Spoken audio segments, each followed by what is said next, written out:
21 सितंबर 2024, बेंगलुरु, दिन शनिवार। महालक्ष्मी के घर वाले स्पेयर की का यूज कर उसके अपार्टमेंट में दाखिल हुए, क्योंकि ना सिर्फ डोर लॉक था बल्कि महालक्ष्मी का फोन भी स्विच्ड ऑफ आ रहा था। उस फ्लैट से इतनी बदबू आ रही थी कि एक पल को भी खड़ा हो पाना मुश्किल था।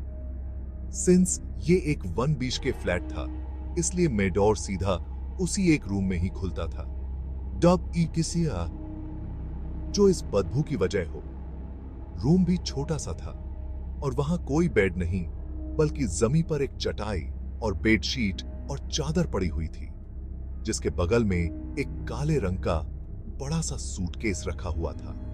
लेकिन महालक्ष्मी की मां के कदम और निगाह उस एक जगह आकर थम गए, जहां सबसे ज्यादा बदबू और मक्खियों का झुंड मंडरा आ रहा था, और वो था ये फ्रिज। डर और अनहोनी की आशंका उनकी इस फ्रिज को खोलने की हिम्मत को तोड़ रही थी। लक्ष्मी ने दोबारा कंफर्म करने के लिए फिर से वॉशरूम को चेक किया, और जैसे ही वो पलटी, तब तक उसकी मां ने वो फ्रिज खोल दिया। फ्रिज का डोर खुलते ही बेहद गंदी स्मेल बाहर निकली, जिस वजह से वो फौरन दूर जा खड़ी हो गए। जब तक दिमाग कुछ समझने की कोशिश कर पाता, तब तक कुछ ही सेकंड में उनकी नजर में कुछ ऐसा आया जिससे उनकी चीखें निकल पड़ी। फ्रिज के तीनों शेल्फ्स में महालक्ष्मी की लाश छोटे छोटे टुकड़ों में कटी हुई पड़ी थी। टॉप शेल्फ में उसका पैर और बॉटम शेल्फ में उसका सर कटा हुआ पड़ा था। शायद ही कोई शख्स इस मंजर को देख पाए, और वो भी जब किसी अपने के साथ ऐसा हुआ हो। मुझे नहीं लगता कि अपनी पूरी जिंदगी में वो इस पल को कभी भूल पाएंगी। चीख पुकार सुन आसपास रहने वालों की भीड़ इकट्ठा हो गई। खबर मिलते ही मौके पर पुलिस पहुंचती है। पुलिस के लिए भी उस कमरे में पैर रखना तक मुश्किल था, इसलिए सभी पुलिस वाले डबल मास्क लगाकर अंदर जाते हैं। पुलिस के सामने भी ऐसा मंजर था जो शायद ही उन्हें कभी देखने को मिला हो। देखते हो सके उतना सेंसेशनल दिखा सके, इसलिए हमारे लिए काफी क्रूशल होता है कि आप तक जो भी फैक्ट सामने लाए वो क्रॉस वेरीफाइड हो और कॉमन सेंस को जस्टिफाई करते हो। जब ये खबर सामने आई तो न्यूज चैनल्स में क्राइम सीन का डिस्क्रिप्शन आने लगा। पुलिस के पहुंचने के बाद क्राइम सीन की इन्वेस्टिगेशन के लिए मेडिकल स्टाफ के साथ फोरेंसिक्स की टीम भी पहुंच गई। घर में किसी भी तरह की फोर्सिबल एंट्री के साइन नहीं थे, यानी कातिल कोई जोर जबरदस्ती से अंदर नहीं आया होगा, जिससे यह साफ था कि महालक्ष्मी उसे अच्छे से जानती होगी। मीडिया में क्राइम सीन को चीख चीख कर एलैबोरेट किया जा रहा था, लेकिन रियलिटी बिल्कुल उल्टा थी। रूम में ना कोई मांस के टुकड़े बिखरे पड़े थे और ना ही खून फैला था। इनफैक्ट जब एफएसएल टीम ने ल्यूमिनॉल केमिकल से फर्श को क्लीन किया, तो उन्होंने बताया कि अपराधी इतना शातिर था कि उसने बड़ी सफाई से क्राइम सीन को साफ कर दिया ताकि ज्यादा ट्रेसेस ना मिल पाए। कहते हैं blood is the language of crime scene, इसलिए फोरेंसिक्स की टीम ल्यूमिनॉल नाम के इस केमिकल का यूज करती है, जो ब्लड से रिएक्ट कर ब्लू लाइट एमिट करता है, जिससे ब्लड के वो पार्टिकल्स भी दिख जाते हैं जो आंखों को विजिबल ना हो। पर जैसे जैसे जांच आगे बढ़ी तो ये सामने आया कि महालक्ष्मी के शरीर के 59 टुकड़े किए गए थे। नमस्कार दोस्तों, स्वागत है आपका हमारे चैनल देसी टॉक्सिक में। ऐसी और वीडियोस के लिए सब्सक्राइब करें और बेल आइकॉन को जरूर दबाएं। 20 सितंबर 2024, बेंगलुरु के वायलिकवल में एक बिल्डिंग में लोगों का यहां से आने वाली बदबू से रहना मुश्किल हो रखा था। यह बदबू कई दिनों से आ रही थी। जब लोगों ने इसके सोर्स को ढूंढना शुरू किया तो पता चला कि यह बदबू इस बिल्डिंग के एक फ्लोर से आ रही है। सिंस उस घर के मेन डोर पर ताला लगा हुआ था, इसलिए पड़ोसियों ने इस बिल्डिंग के मकान मालिक जीवन राम को कॉल कर बदबू आने की शिकायत की। इस 1 BHK फ्लैट में 29 साल की महालक्ष्मी किराए पर रहती थी। जब मकान मालिक ने उससे कॉल की तो फोन स्विच्ड ऑफ आ रहा था। स्मेल तो टॉलरेट करने की लिमिट से ज्यादा थी, इसलिए फ्लैट का खुलना बेहद जरूरी हो गया था। सो मकान मालिक ने महालक्ष्मी का रेंट एग्रीमेंट निकाला, जिसमें इमरजेंसी कॉन्टैक्ट्स में उसकी मां और बड़ी बहन लक्ष्मी का नंबर दिया हुआ था। लक्ष्मी को कॉल कर बताया गया कि तुम्हारी छोटी बहन महालक्ष्मी के घर से बहुत तेज बदबू आ रही है, और न सिर्फ उसके घर पर ताला लगा हुआ है बल्कि फोन भी स्विच ऑफ आ रहा है। लक्ष्मी ने यह बात अपनी मां और भाई हुक्कम सिंह को बताई। सिंज शाम के 7 बज गए थे, इसलिए उन्होंने महालक्ष्मी के घर अगले दिन सुबह जाने का फैसला लिया। और अगला दिन वही था जब मां मीना राणा, बड़ी बहन लक्ष्मी और उसका पति इमरान उस अनहोनी का डर था। असलियत तो उससे कहीं ज्यादा ब्रूटल और खौफनाक थी। एफएसएल की टीम ने रिवील किया कि body parts advance state of decomposition में पहुंच गए हैं, जिस वजह से उसमें कीड़े यानी मैगर्स लग गए हैं। इस बात से यह साफ था कि कत्ल हुए काफी दिन बीत गए थे। चूंकि बॉडी फ्रिज के अंदर थी, असली स्मेल बहुत दिनों तक घर के बाहर नहीं जा पाई। पुलिस ने इन्वेस्टिगेशन शुरू की और सबसे पहले महालक्ष्मी के बैकग्राउंड के बारे में खंगालना शुरू किया, जिससे इस केस की कड़ियां खुलना शुरू हुई। महालक्ष्मी की मां मीना राणा और पिता चरण सिंह ओरिजिनली नेपाल के टीकापुर से थे और 35 साल पहले काम की तलाश में बेंगलुरु में आकर बस गए थे। उनके 4 बच्चे थे, महालक्ष्मी और लक्ष्मी, 2 जुड़वा बेटियां और 2 बेटे, हुक्म सिंह और नरेश। लक्ष्मी की शादी इमरान से हुई थी और शादी के बाद लक्ष्मी ने अपना नाम बदलकर शाहिदा बासुला कर लिया था। वहीं महालक्ष्मी की शादी हिमंता दास से हुई थी और उन दोनों की एक बेटी भी थी। लेकिन पिछले साल सितंबर 2023 से महालक्ष्मी अपने पति हिमंता से अलग रहने लगी थी। ऐसे केसेस में पहला शक पति पर ही जाता है, इसलिए पुलिस की लिस्ट में हिमंता दास सस्पेक्ट नंबर 1 था। हिमंता की मोबाइल एसेसरीज की शॉप थी। वही महालक्ष्मी मलेश्वरम में फैशन फैक्ट्री नाम के क्लोथिंग आउटलेट में जॉब करती थी। हिमंता ने पुलिस को बताया कि महालक्ष्मी का बाहर किसी से अफेयर था और इसी बात को लेकर दोनों के बीच रटाई होती थी। दोनों के बीच डिवोर्स नहीं हुआ था, लेकिन वो हिमंता को छोड़कर चली गई थी। पहले 4 महीने तो उसने अपनी बेटी को साथ रखा, लेकिन बाद में उसे हिमंता के पास भेज दिया और अब हिमंता ही अपनी बेटी को पाल रहा था। महालक्ष्मी बस 10-15 दिन में अपनी बेटी से मिलने आती थी और अभी 25-30 दिन पहले ही अपनी बेटी से मिलने उसकी शॉप पर आई थी। अलग होने के बाद महालक्ष्मी कुछ दिन तो अपने मां के साथ रही, लेकिन बाद में व्यली कवल के स्वर्ण बेज की अपार्टमेंट में शिफ्ट हो गई थी। पड़ोसियों से पूछने पर पता चला कि महालक्ष्मी तकरीबन 5-6 महीने पहले ही यहां शिफ्ट हुई थी। सिंस वो जॉब के लिए सुबह 9:30 पर निकल जाती और देर रात 10:30 तक आती थी, इसलिए उसका मोहल्ले में किसी से कोई खास इंटरेक्शन नहीं था। हालांकि कुछ लोगों ने बताया कि उन्होंने अक्सर उसे एक लड़के के साथ आते जाते देखा था और वो लड़का कुछ दिन के लिए उसके साथ घर पर रुका भी था। पुलिस के लिए यह पॉइंट बहुत ही अहम था, इसलिए महालक्ष्मी के बैकग्राउंड की गहराइयों से राज निकालने के लिए पुलिस की कई टीमें जांच पर लग गए। एक टीम कॉल डिटेल शेक करने, एक टीम आसपास के एरिया में लगे सभी सीसीटीवी खंगालने लगी। हिमंता ने पुलिस को 3 नाम बताए। एक उस स्टोर के मैनेजर का जहां ये काम करती थी, एक कॉमन फ्रेंड और तीसरा नाम जिस पर हिमंता को महालक्ष्मी के कातिल होने का पूरा शक था, क्योंकि एक दिन चुपके से महालक्ष्मी का मोबाइल फोन चेक करने पर उसने उन दोनों की चैट्स पकड़ ली थी और वही शख्स उनके रिश्ते टूटने की वजह बना। वो शख्स था अशरफ, जो बेपी के साथ प्रोफेशन बेंगलुरु में एक बारवर था और उत्तराखंड से बिलोंग करता था। अफेयर के चलते हिमंता ने अशरफ के खिलाफ नीला मंगला पुलिस स्टेशन में कंप्लेंट फाइल कर दी, जिसके जवाब में महालक्ष्मी ने उल्टा अपने हस्बैंड हिमंता पर फिजिकल असॉल्ट करने की शिकायत दर्ज करवा दी। एक लड़की का दूसरे धर्म के लड़के से अफेयर होना और फिर उसकी लाश टुकड़ों में फ्रिज के अंदर मिलना मेन स्ट्रीम मीडिया से लेकर सोशल मीडिया तक हर जगह मई 2022 में हुए श्रद्धा आफ्ताब मर्डर की चर्चा फिर से होने लगी, जिसमें आफ्ताब ने अपनी live in partner Shraddha walker के 35 टुकड़े कर 300 लीटर के एक फ्रिज में भर दिए थे। लेकिन इस केस को लेकर अलग अलग ओपिनियंस में बटी इस दुनिया से सच कोसों दूर था। हिमंता की कई सारी बातें पुलिस को वेरीफाई करने पर सच मिली, जिस वजह से वो अब सस्पेक्ट लिस्ट से बाहर था। पर पुलिस के लिए अशरफ अब प्राइम सस्पेक्ट था।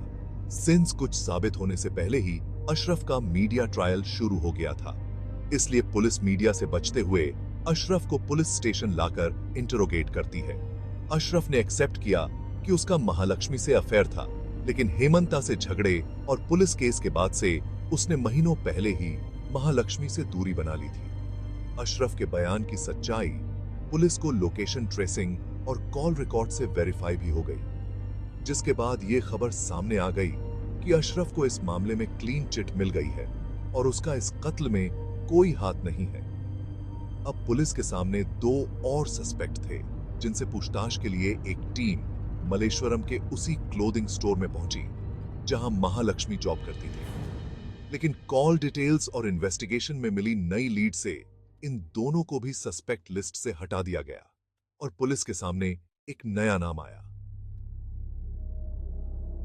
जिस पर पुलिस को तब शक हुआ जब यह पता चला कि महालक्ष्मी 1 सितंबर को स्टोर पर आई थी और अगले दिन से वो लीव पर थी और उसी दिन से स्टोर पर काम करने वाले हैं और दोनों के बीच काफी कॉल और मैसेजेस एक्सचेंज हुए थे और 2 सितंबर को भी दोनों के बीच बातचीत हुई थी।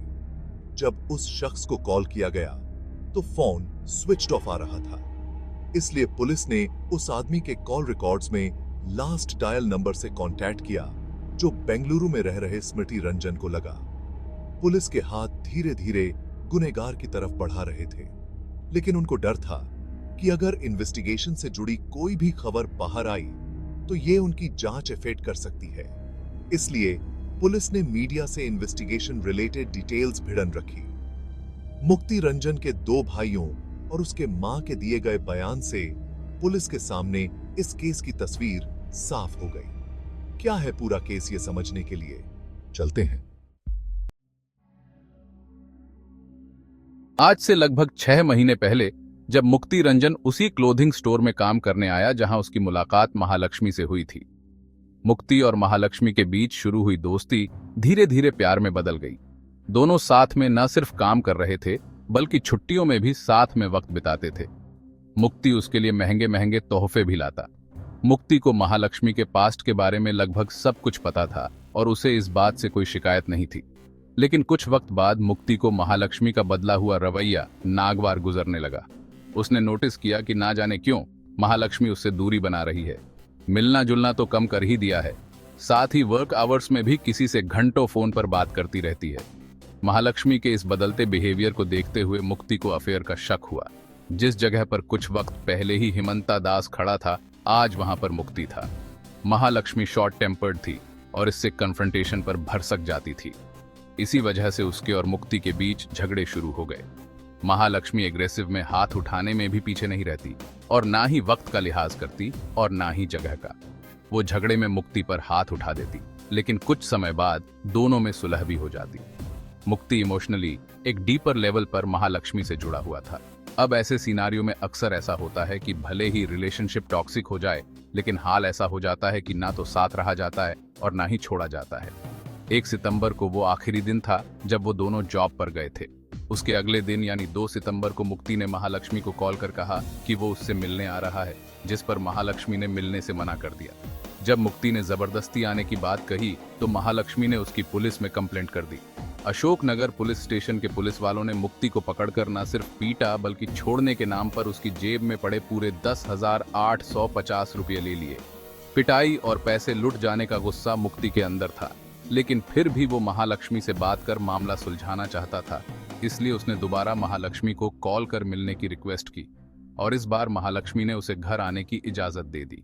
2 सितंबर की रात मुक्ति महालक्ष्मी के उस येलाहंका वाले अपार्टमेंट में मिलने जाता है, जहां पर फिर दोनों में झगड़ा शुरू हो जाता है, क्योंकि महालक्ष्मी मुक्ति पर लगातार शादी का प्रेशर डाल रही थी।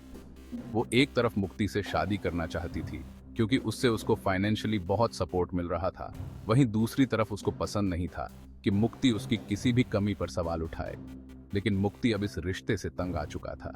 वो समझ गया था कि जिस लड़की को सिर्फ पैसों का लालच हो और जिसके कैरेक्टर पर सवाल हो, ऐसे शख्स को जीवन साथी बनाना नामुमकिन है। इसी डिसएग्रीमेंट पर शुरू हुई लड़ाई एक भयानक मोड़ पर आ गई। हमेशा की तरह महालक्ष्मी ने फिर से मुक्ति पर हाथ उठा दिया, पर इस बार मुक्ति का क्रोध काबू से बाहर हो गया और गुस्से में उसने किसी भारी सामान से महालक्ष्मी के सर पर वार कर दिया। खून से लथपथ महालक्ष्मी को देख उसका गुस्सा ठंडा नहीं हुआ, बल्कि नफरत की आग में मुक्ति ने उसका गला दबाकर मर्डर कर दिया। रात का वक्त था और कैलेंडर पर 3 तारीख चढ़ चुकी थी। मुक्ति महालक्ष्मी की लाश के साथ उसी कमरे में देर तक बैठा रहा। अपराध तो हो ही चुका था, लेकिन अब उसे समझ नहीं आ रहा था कि वो खुद को कैसे बचाए। मुक्ति ने YouTube पर बॉडी को ठिकाने लगाने के तरीके भी सर्च कर डाले। फिर उसने महालक्ष्मी की लाश को पंखे से लटकाने की कोशिश की, लेकिन घर पर ऐसा कुछ नहीं था जिसके सपोर्ट से वो इतनी ऊपर चढ़कर ऐसा कुछ कर पाता, इसलिए उसने ये आइडिया भी ड्रॉप कर दिया। पूरी रात वो लाश को ठिकाने लगाने के बारे में सोचता रहा, जिसके बाद उसके दिमाग में एक प्लान आया।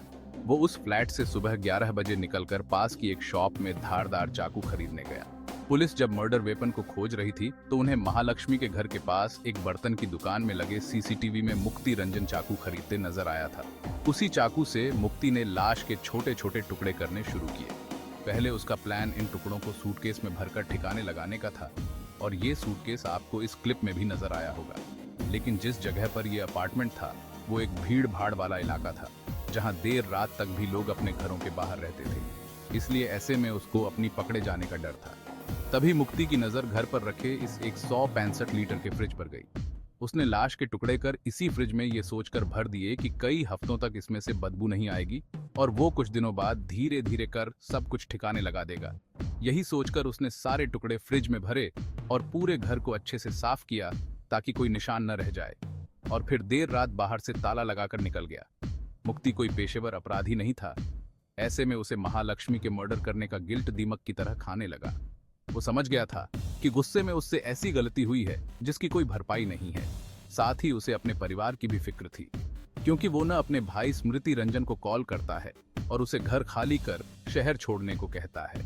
जब स्मृति उससे इसके पीछे की वजह पूछता है तो मुक्ति उसे मिलकर वजह बताने की बात कहता है। जब वो स्मृति से मिलता है तो अपना जुर्म कन्फेस कर लेता है और बताता है कि कैसे महालक्ष्मी ने उसकी जिंदगी बर्बाद कर रखी थी। उसने महालक्ष्मी पर 7 लाख रुपए खर्चे थे और सोने की चेन भी दी थी। पैसे लुटाने के बाद भी उसका औरों से अफेयर था और रोकने पर उसे ही कई बार जान से मारने की धमकी तक दिलवाई थी। सारी बातें बताकर मुक्ति ने स्मृति से शहर छोड़ देने को कहा और फिर खुद बेंगलुरु से ओडिशा के बहरामपुर को निकल गया, जहां उसका भाई सत्य रंजन इंजीनियरिंग की पढ़ाई कर रहा था।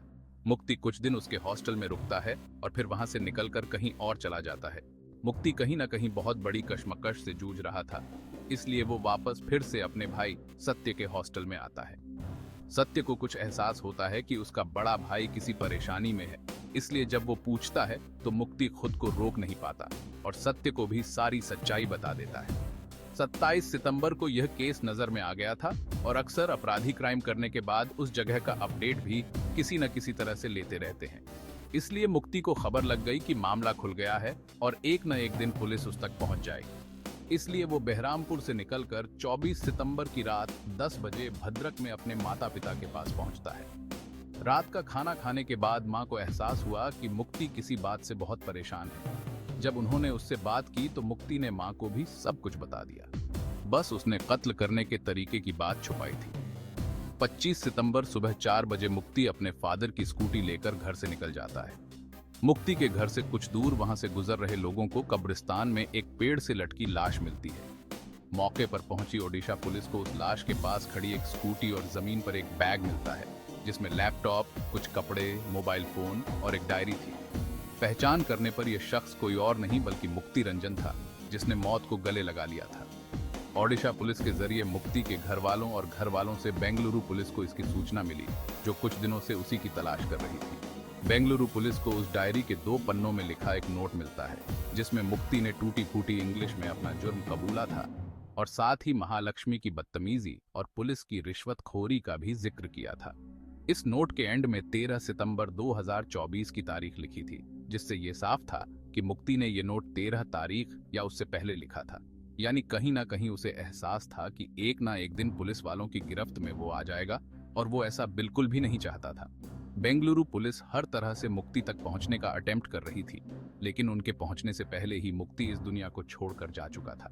अगर स्मृति रंजन ने पहले ही पुलिस को इस बारे में बता दिया होता तो शायद मुक्ति आज जिंदा होता।